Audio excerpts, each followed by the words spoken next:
आगे व्याख्यान में हम तुलसी के सामाजिक मूल्य निबंध प्रसंग को ही बढ़ा रहे हैं।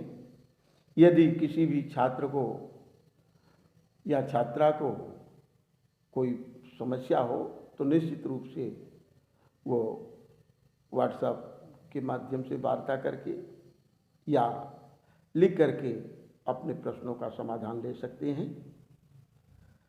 संभवतः जाति प्रथा, आगे की व्याख्या का इसी प्रसंग से जुड़ी हुई व्याख्या आगे की।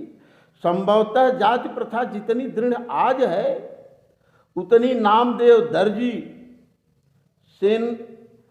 सेनानाई, चोखा महार, रैदास चमार और कबीर जुलाहे के समय में न थी।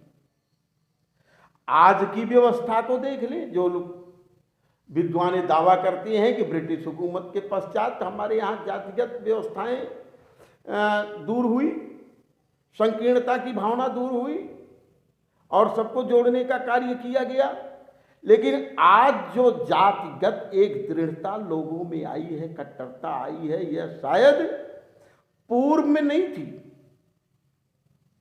सब भले अलग जातियों में थे लेकिन सब एक सूत्र में बंधे हुए थे। आज जितनी जातिगत संकीर्णता है संभवतः सूर, तुलसी, कबीर के समय में उतनी नहीं थी। रामविलास शर्मा जी कहते हैं और जातिगत संकीर्णता जितनी शिक्षित जनों में है संभवतः उतनी सूर और कबीर के पद गाने वाले अनपढ़ जनों में नहीं है। वर्णाश्रम, धर्म और जाति प्रथा की जितनी तीव्र आलोचना भक्ति साहित्य में है उतनी आधुनिक साहित्य में नहीं है। रामविलास शर्मा जी कहते हैं कि व्यक्ति ज्यों-ज्यों बौद्धिक स्तर पर ऊपर उठता गया त्यों-त्यों वह अपनी एक निर्धारित सीमाएं निर्धारित करता गया, संकुचित होता गया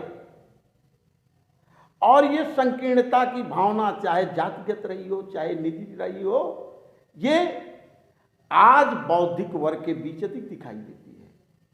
यदि आज के समय का मूल्यांकन सूर और तुलसी के समय से किया जाए, कबीर के समय से किया जाए, तो शायद यह संकीर्ण भावना, यह कट्टरता, संकुचन का रूप सूर, तुलसी और कबीर के समय में नहीं था।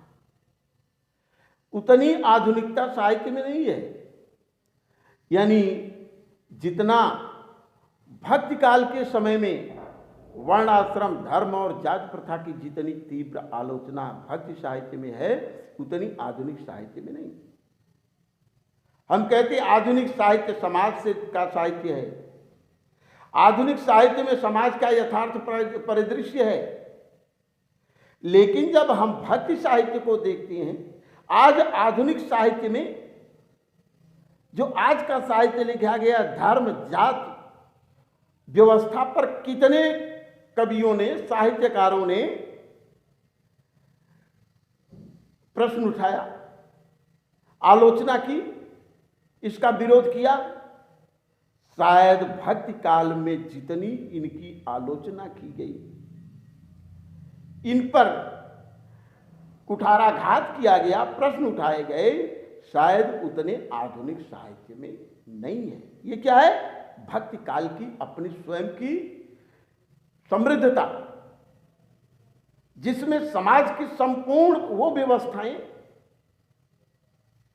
जो समाज के लिए कंटक बनकर के भविष्य में अलगाव को लेकर के खड़ी होने वाली थी, उन सब व्यवस्थाओं पर भक्तिकालीन कवियों ने, तुलसी आदि ने प्रश्न उठाया, उनका विरोध किया, आलोचना की और उन्हें अपने साहित्य का केंद्र बनाया।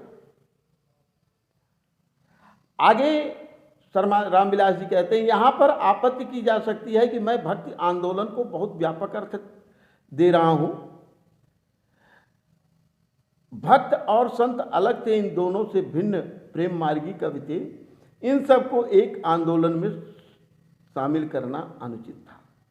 इसका उत्तर यह है कि स्वयं भक्त और संत कवि भक्तों और संतों में वैसा भेद न करते थे जैसा आलोचक करते हैं। संत सभा चहुदिशि अंबराई, श्रद्धा ऋत बसंत समय आई। कितना सुंदर रामविलास जी कहते हैं कि भक्तकालीन कवियों की क्या, संत सभा चहुदिश अंबर आई, चारों तरफ संतों की सभाएं अंबराई छाई हुई हैं, दिखाई दे रही हैं। श्रद्धा हरित बसंत समय आई, एक दूसरे में एक दूसरे के प्रति प्रेम भावना और भक्ति के प्रति लगाव, जो ऐसा प्रतीत हो रहा था कि बसंत समय आई, जैसे बसंत के समान इस श्रद्धा का भाव सभी के अंदर व्याप्त हो गया हो। अर्थात जैसे बसंत के आगमन से